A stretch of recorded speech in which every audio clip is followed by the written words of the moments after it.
Hello everyone, my name is Julianne Moore. I'm a knitter from Cleveland, Ohio, and this is episode 1 of Speckled Red Knits. The name of my Etsy shop is also Speckled Red Knits. It's inspired by my red hair and numerous freckles, and because my name is Julianne Moore and I have red hair, that brand was already taken, so I came up with Speckled Red Knits. I sell project bags and notion pouches. You can find my link to the shop in the down bar, and I'll be doing a little giveaway of a bag at the end of this episode, so stick around until the end and you might win one of my bags. I've been knitting for about 10 years. I started knitting when I was in high school. I was a hospital volunteer and I used to bring my knitting with me. I mostly knit really ugly scarves. I don't know how garter stitch can look that crooked, but it did. I've since gotten a lot better. My knitting now primarily focuses on garment knitting. I knit a lot of sweaters, I knit a lot of cardigans, some shawls, some socks, but mostly sweaters. I really do wear everything that I knit, and so I'm more of a product knitter versus a process knitter. I haven't worn a store-bought sweater and I can't even remember how long, and so when I'm knitting a sweater, my primary focus is just getting it off the needle so I can wear it as soon as possible. I really don't learn new techniques unless a pattern I've picked out calls for it. So for a while I just knit really easy stockinette sweaters and pullovers and cardigans, and I think eventually I learned how to do cables. Most recently I'm doing color work, so that's kind of fun to learn. But most of my knitting is a little bit selfish because I'm knitting garments and they're for me. I do knit for other people around the holidays, but most of the year is dedicated to filling up my wardrobe. I do a little sewing too. I tend to do sewing more towards the warmer months. I think sewn garments often are more geared towards warmer weather clothing.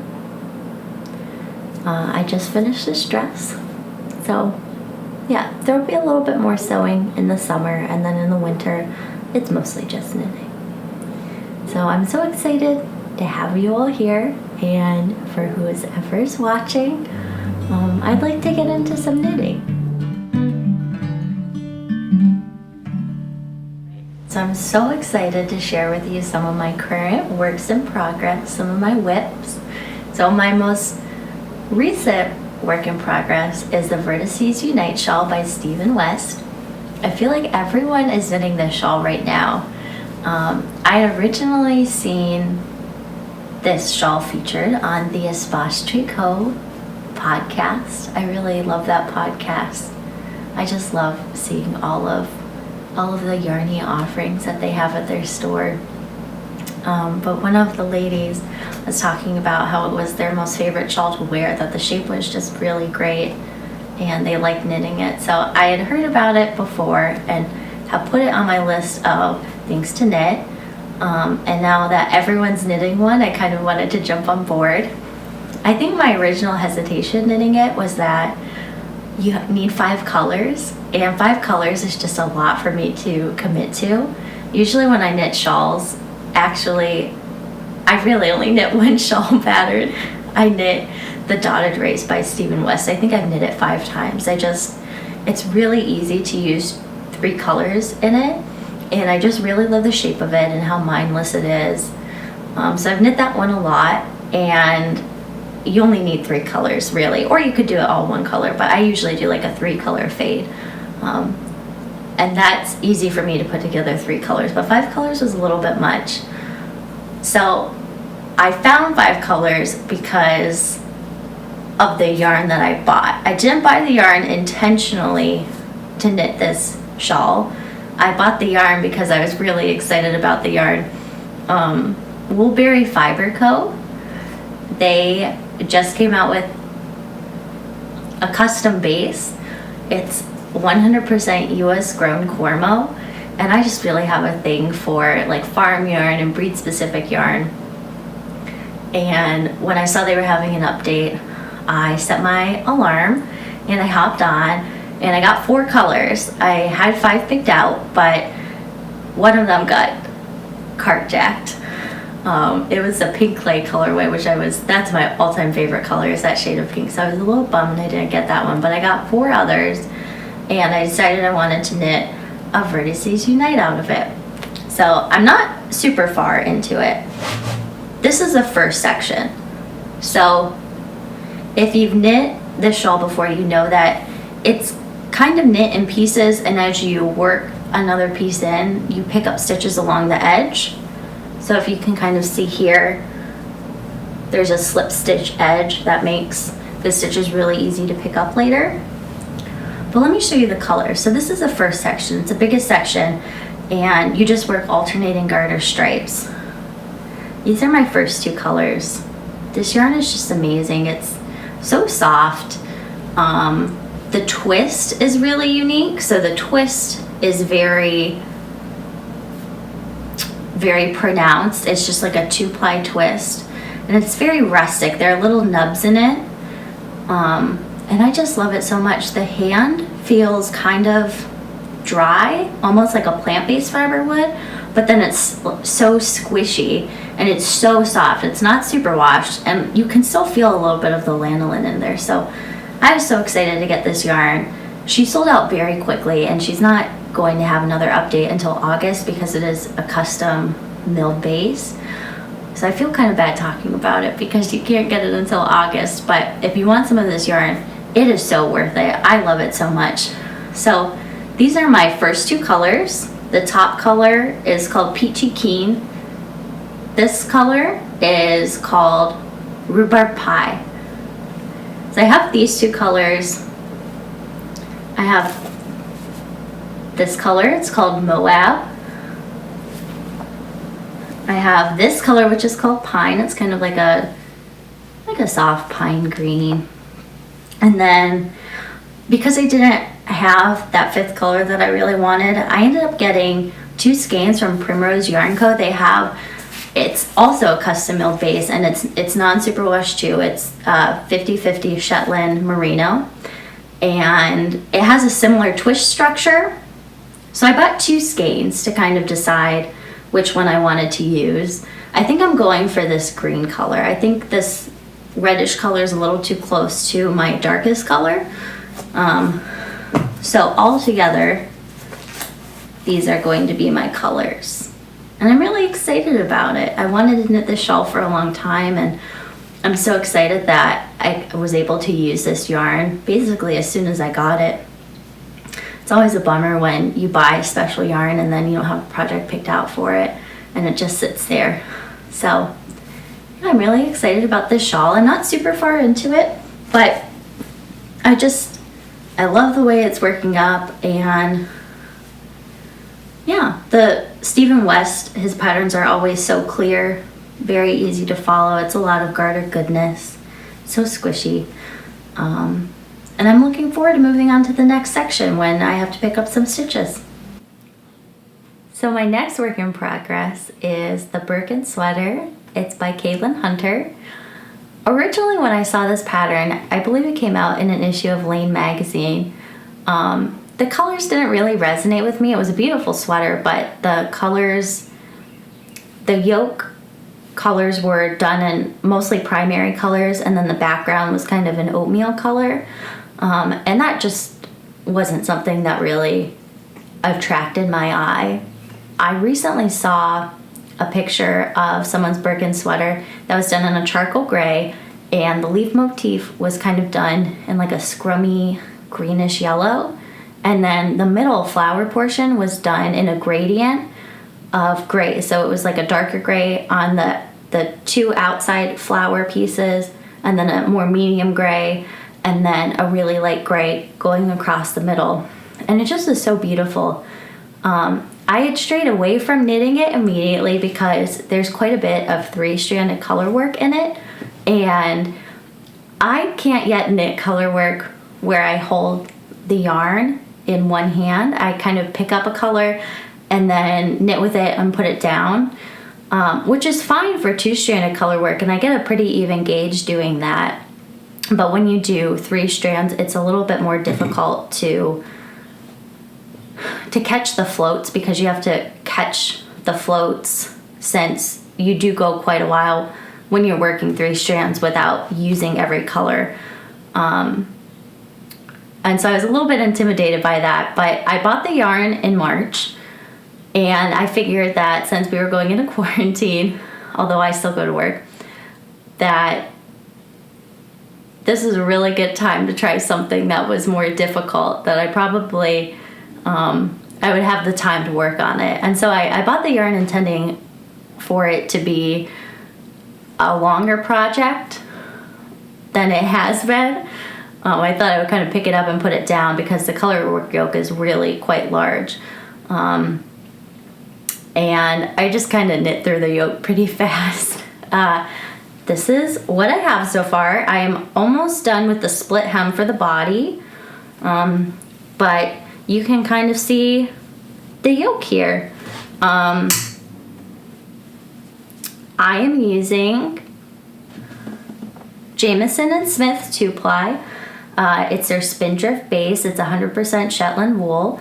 I haven't used their yarn before, just because I kind of associated it with colorwork knitting, and I wasn't really big into colorwork yet, but it comes in like 150 colors. There's so many colors, and it gave me a lot to play with. I knew I wanted something that was kind of this like turquoisey green. I know this colorway is called Rosemary. I'm not sure what these colorways are, but yeah, I'm so happy with the color work and the colors that I picked out.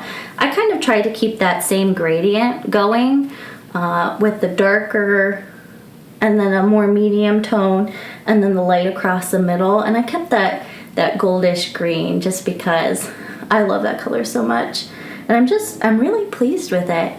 It knit up much faster than I thought for a fingering weight sweater. The main body gauge is knit on a US size 3, but you go up needle sizes as you knit throughout the body to give it more of an A-line shape. So I think that helps it go a little bit faster. But this yarn was great to work with. It's definitely a touch scratchier than like a superwash yarn. It's a lot scratchier than a superwash yarn, but I don't mind that. And it does plump up quite a bit when you wash it. So if you're knitting a swatch and it looks a little bit thin, it definitely plumps up so much when you do a gauge swatch with it. So yeah, this sweater worked up really fast. Those three strand rows were a challenge. They probably took me maybe like 40 minutes each to knit, which is it. I didn't have anything else to do, thanks quarantine. But yeah, I'm so happy with the sweater, and I'm just really excited to have it in my wardrobe for the fall. So my next project is not super exciting. It's just a vanilla sock. I try to keep a sock with me all the time. I usually leave it in my car, actually. I found that if you don't bring your knitting with you, you're going to end up having time to knit and you'll be annoyed. So I always leave a project in my car, and it's usually just a vanilla sock. This pattern is half Susan B. Anderson's smooth operator sock pattern and half her pattern, which is really a blog post called How I Make My Socks. It's really a really easy pattern. The first pattern, Smooth Operator, has an afterthought heel, and I have done afterthought heels before. I do like it because you just get to continuously knit through. You just mark your row where you're going to put in the heel, and then you just keep knitting that really boring stockinette tube that I love so much. But I have found that it kind of slides down my foot around the ankles a little bit, and I have to kind of tug it up. So I don't love knitting a heel flap and garter, just like that. A heel flap and gusset. It's not my favorite to knit just because it's a lot fussier than knitting an afterthought heel. But I have found that it fits my foot a lot better. So my more recent socks, they've all had this heel flap. It's called a reinforced heel. So if you can kind of see, it's not ribbing, it is stockinette, but you slip every other stitch, and it gives you a thicker fabric so that you don't quite wear through the heel as fast. So I always do that when I do a heel flap and gusset. Like I said, I don't love knitting it, but I do find my socks fit me better when I knit it. This yarn is kind of old. It's Backyard Fiberworks. Can't remember what the colorway is. I'm not sure how much they're dyeing anymore, but I actually knit a tiny tassel shawl from Loop London out of it, and this was a couple years ago. I don't know how, but on the center stitch, it was off, and it's just supposed to be like a really simple triangle like that, and what it does is it comes in pretty normally, and then it curves, and it looks so bad. But I love the yarn, so I scrapped it, and I'm finally using it in socks. So it's a little bit like ramen noodle like because I frogged it. I did block the yarn after I frogged it, but it's still a little corkscrewy, but it knits up fine. So yeah, that's just my sock project that I always have on the needles. I have one sock done, and I just started the ribbing on the other one. So I don't know when I'll finish it. I never really have an end goal in mind with socks. It's just something nice that's easy to knit that I can just take with me if I ever need some really easy knitting.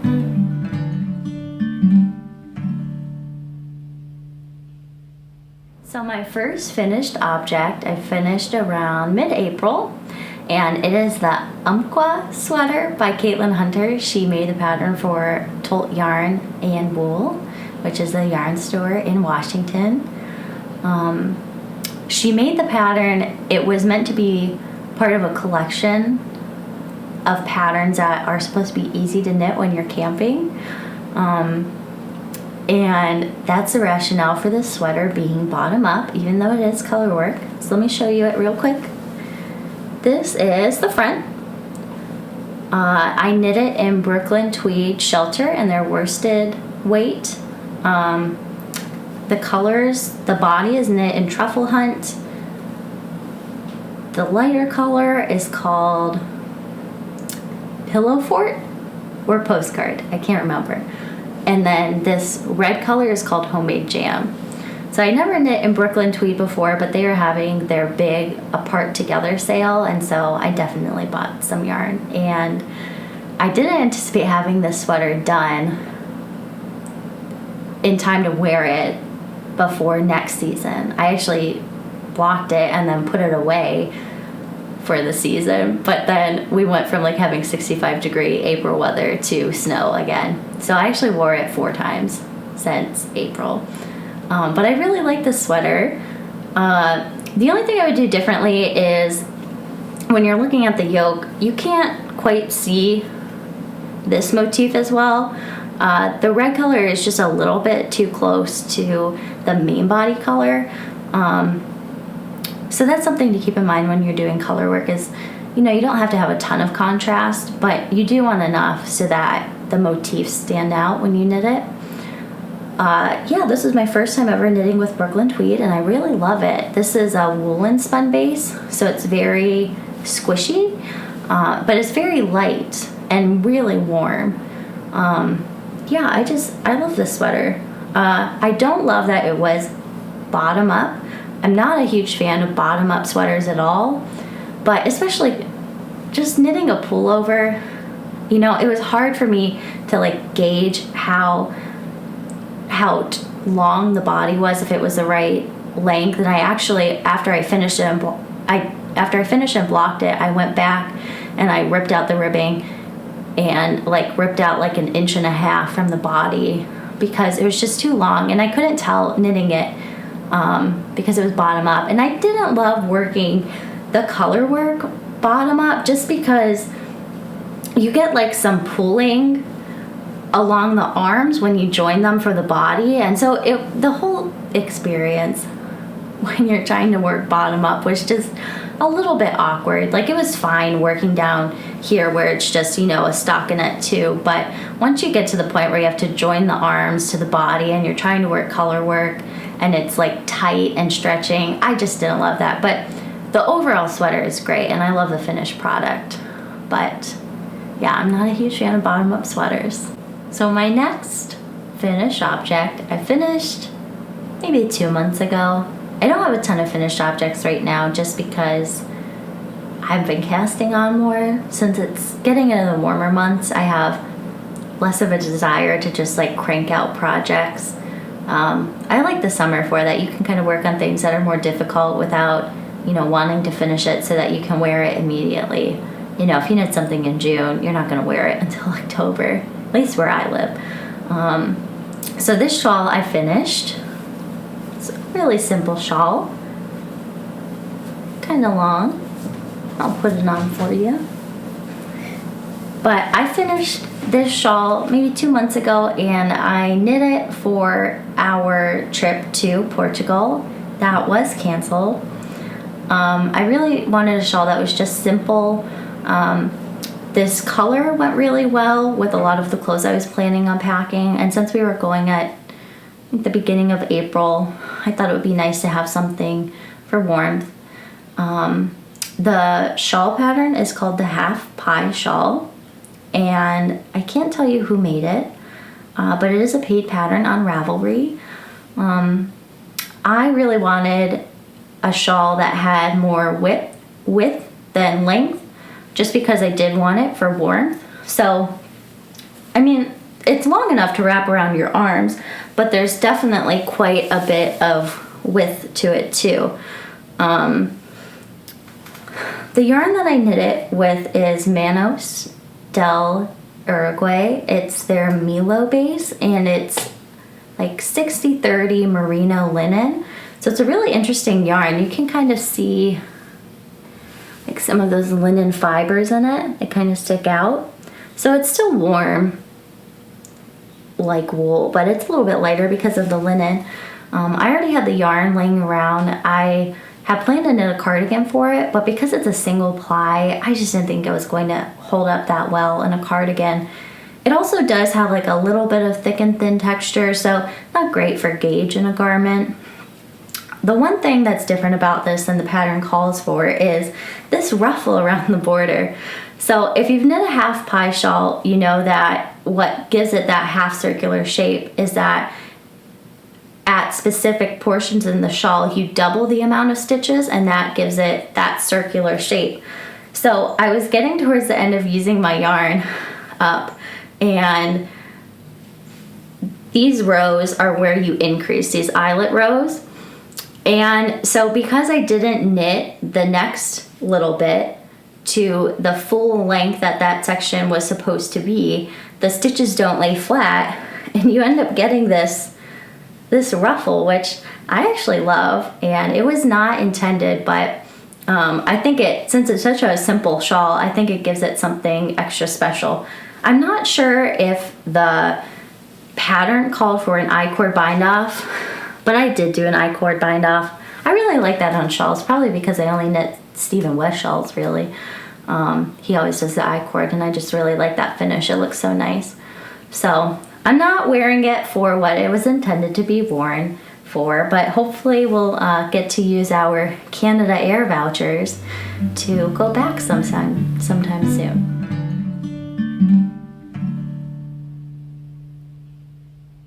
So knitting aside, there have been some recent stash acquisitions that were made. I think that I single-handedly stimulated the economy for everyone with my purchases. I was kind of scared that there would be an issue with wool processing because of, COVID. So I did make a couple more purchases than I normally would. One of those purchases was kind of a big order from Brooklyn Tweed. I'd always wanted to use their yarn, but their yarn is kind of just out of the price range I typically try to stay within when I'm knitting a sweater. I I typically try to stay within like $75 to $100 when I'm buying a sweater, and more towards a $75 end. So I'd always wanted to use Shelter because the colors are so beautiful, and when they did their Apart Together initiative, you could choose different discount levels. You could do 10%, 20%, or 30% off, and a portion of that was donated to a local yarn store of your choosing that carried Brooklyn tweed yarn. So I was just, doing my part to help everyone out, and I bought the yarn to knit the sweater that I just showed you, and I also bought yarn for another colorwork sweater. I'm not sure which one it is. I have an idea, maybe. And then I bought a sweater's quantity of, I think it's called Button Jar, but it's just like a really beautiful heather green color that I just love. And I'll put a picture of the colorwork yarn that I picked out up on the screen too, just so you can see. But my first acquisition I was really excited about. I want to say it was the beginning of March that this yarn came out. It is by Harrisville Designs, which is a mill up in New Hampshire. They actually spin all of the yarn for Brooklyn tweed. They also spin the yarn for Peace Fleece, which is my all-time favorite yarn to work with. It's just really sheepy, and the colors are so heathered and beautiful. And I've knit 3 sweaters in Peace Fleece so far, and I just love them. It's kind of a thicker worsted, but I just love it. It has a little mohair in it. It's a great yarn. But anyway, so this is one of their house bases, and it is limited edition. It's called Sheer, and it's breed specific, so it is 50/50 CVM Rommeldale. It's very squishy. It's woolen spun, so it is lighter. It comes in 3 natural shades. So this is a medium shade. There's a shade that's lighter than this, and a shade that's a little bit darker and more brown. This is a warm gray, I'd say. And it's very limited edition, so if you want some, you should get it now, because I don't think they're planning on offering it again. But it's all local to New Hampshire, I believe. It's listed as a DK weight, but I swatched for a cardigan, and I was quite a bit off from a DK weight, and I usually don't have issues with gauge. So when you buy it, I wouldn't say it's like a true DK weight. It's a lighter DK weight. Like, you can see if you put a little bit of tension on it, it is a little bit thinner. But if you've knit with Brooklyn tweed before, this is kind of a similar, it has a similar feel. The spin is similar because it's a woolen spun yarn, just like, Shelter and Loft are, and it's the same company that spins it. So I would imagine if you're familiar with Brooklyn tweed that you would find this yarn very, very